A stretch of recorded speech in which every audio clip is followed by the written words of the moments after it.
I have had both of these devices sitting on my shelf for over a year. In this video, I'm going to tell you which device I reach for first, which one I'm using more, and why. I have hours of footage on both of these devices. I have a video that I did that's over 40 minutes long where I compare both of these devices in depth, screen for screen, feature to feature. If you're interested in that, I'll link it in the description. Go check it out. Today's video is more off the cuff, giving you my personal opinion on which device I use, why I use it more, and which features are important to me and why. Both of these are amazing devices. It's hard to beat the K2 when it comes to mapping and it comes to the screen, and we're going to talk about that. Big question for you guys, what are the two best devices on the market right now? Obviously not taking money into account. I think these are the top two. In terms of which device am I grabbing first? Which device have I been using the most over the last year? And that's the HammerHead. That's not to say that this device hasn't pissed me off royally a bunch of times, because it has. And usually it goes like this. I use this device 3 months, 4 months. I get so pissed off at it. I go back to this device and I use it for a bit. HammerHead makes their updates, fixes the problem, and then I go back to the HammerHead, stay with it for a bit, and as they're tweaking things, something gets screwed up, I get pissed off, I go back to the Garmin.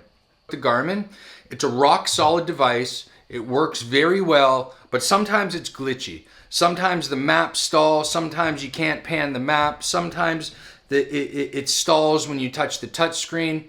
So that's something I don't like about it. In terms of the touchscreen works way better on the Garmin than it does the HammerHead. And we're gonna get into all that. But let me start with the HammerHead. So why do I reach for the HammerHead first? The main reason is the screen, and the screen is tied to the maps. I love the way you can pan the map, drop a pin, ride to that pin. When I'm riding, I'm always looking at the map. And I really appreciate that on the HammerHead. The second reason is the lap page. Most of my rides are interval rides. One of my favorite things about the K2 is you pull up the lap page, and to scroll through all of your lap data is super easy. You just select, it's hard for me to see, you just touch each field, each data field, and you can scroll through them. It's hard for me to see, but I'm just tapping them. It's way easier to scroll through all the lap data, and the lap data on this is so much more clear than on the Garmin. I'll show you on the Garmin real quick. But basically, you have a lap data page here, and this lists all your laps. And the way you scroll through the data is by tapping that little arrow right there. And I can't get, anytime I'm riding and I try and tap that arrow, it accidentally switches the page or it does whatever, and it's just irritating. So I find the lap data way better on the K2. Navigation's way better on the K2. The other thing that I really like about the K2 is the Strava Live segments. I find I really like the layout. I really like how it shows multiple segments at the same time. Look, my light's going off back there. 5 segments at one time. I only use 2 maximum. I really like the layout of it. But there are a few things I don't like about it. I don't like how it doesn't have a global setting. So in the Garmin, you can go in and you can create global setting for all segments to chase the KOM. You can't do that on the K2. You have to go in and select each one, and that's a big pain in the butt. I also like on the Garmin that you can select it on the fly, but overall, I would prefer to use the K2's Strava Live segments over the Garmin. Those are the main reasons that I use the K2 more over the Garmin. And one other reason, not a big reason, but I also like it, is I really like the mount. I think the mount holds the K2 much more securely than the quarter turn mount does on the Garmin. Basically, for all the reasons I don't like the K2 is what I like about the Garmin. And I'm gonna tell you what those reasons are. 1, battery life. Battery life on this thing, I mean, when you compare the battery life to the K2 to the Garmin, it's crap. You're talking 7-8 hours max. Like there's this thing on the forums where guys only use 25% of the screen brightness. They're turning off their screen. I wouldn't use the device if I had to use that. I'm using like 80% screen brightness. I'm never turning it off. The screen is one of the best features of this device, and I want to see it while I'm riding. Let's turn this off so we don't get any more beeps. Now that we're talking about the battery life, as I mentioned earlier, there have been a few instances where I got so irritated with this device, I went back to the Garmin. And one of the times that I was so irritated with the K2 is they came out with a new update, and the update did something to the battery life. I went out on a 4-hour ride one day. I lost the last 30, 45 minutes of the ride because the K2 died. It was draining at 16, 17% an hour. So I put the device down and I didn't use it for almost a month, and I was using the Garmin. They fixed it, but it really bothered me because, in my opinion, the battery life has to be rock solid. You cannot lose rides. And it's whatever, it's not a big deal, you lose a ride. It's more like I lost faith in the device and I just don't want it to happen again.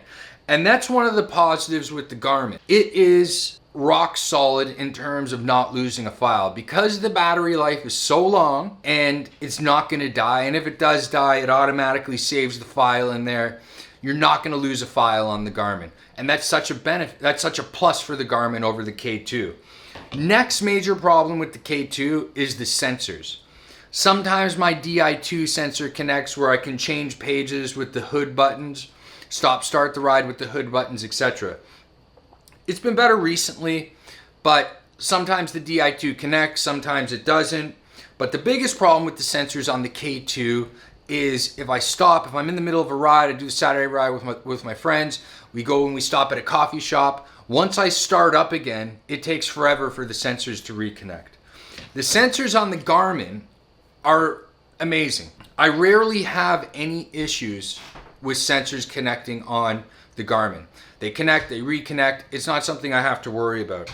With the K2, I don't get any dropouts on either devices, but sometimes to get that initial connection or to reconnect, it is a problem on the K2. I find the mapping, the navigation, and just the overall use of importing routes way better on the K2. Another thing that I don't like about the K2 and that the Garmin does way better is phone notifications. It's the same type of thing with the sensors. Sometimes it works, sometimes it doesn't work, and right now it's not working at all with their latest update. And currently, with their latest update, there's been a problem and it's forced me to go back to Garmin, and I'm going to tell you what that is.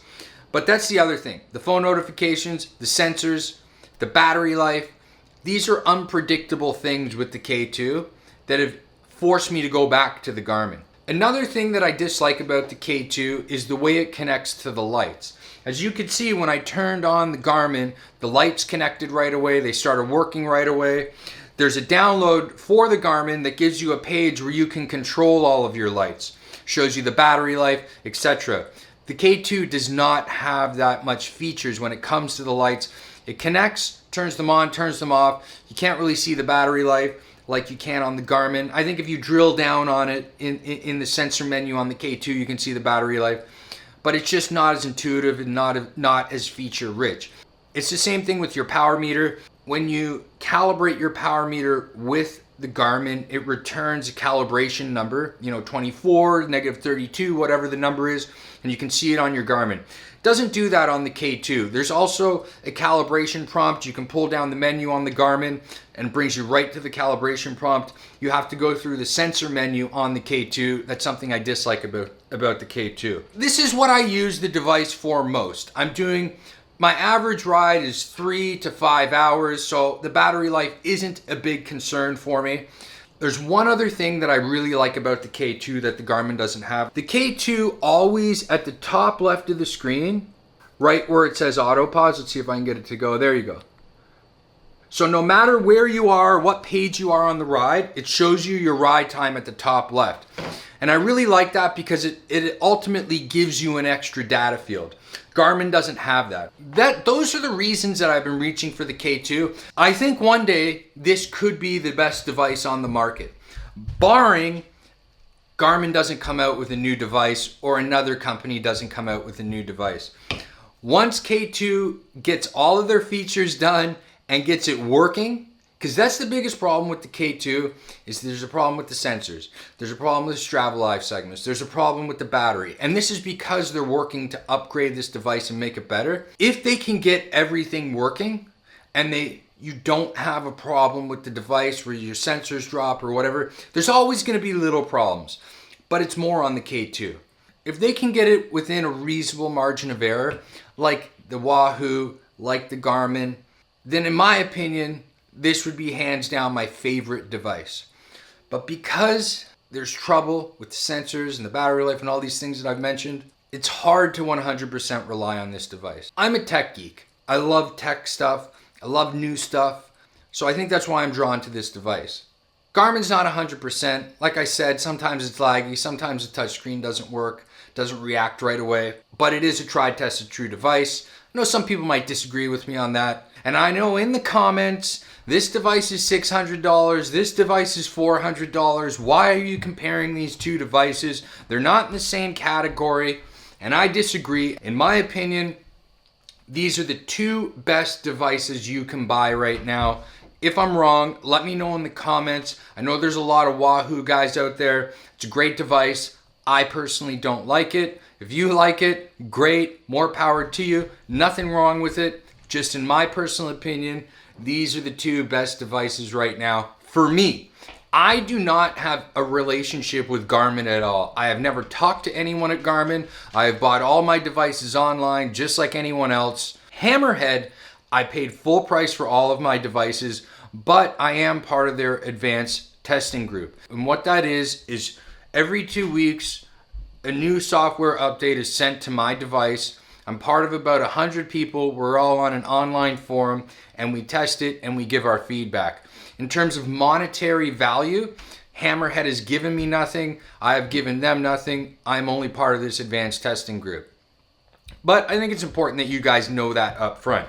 These are my personal feelings on the device after using these for over a year. Just wanted to give you guys my personal feedback. I have other videos on these. I'll link them in the description. Compare these two devices side by side.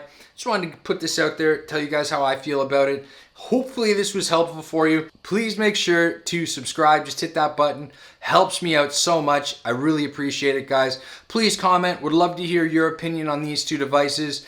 Please like the video. I'll see you soon. I'll see you on the next video. Bye.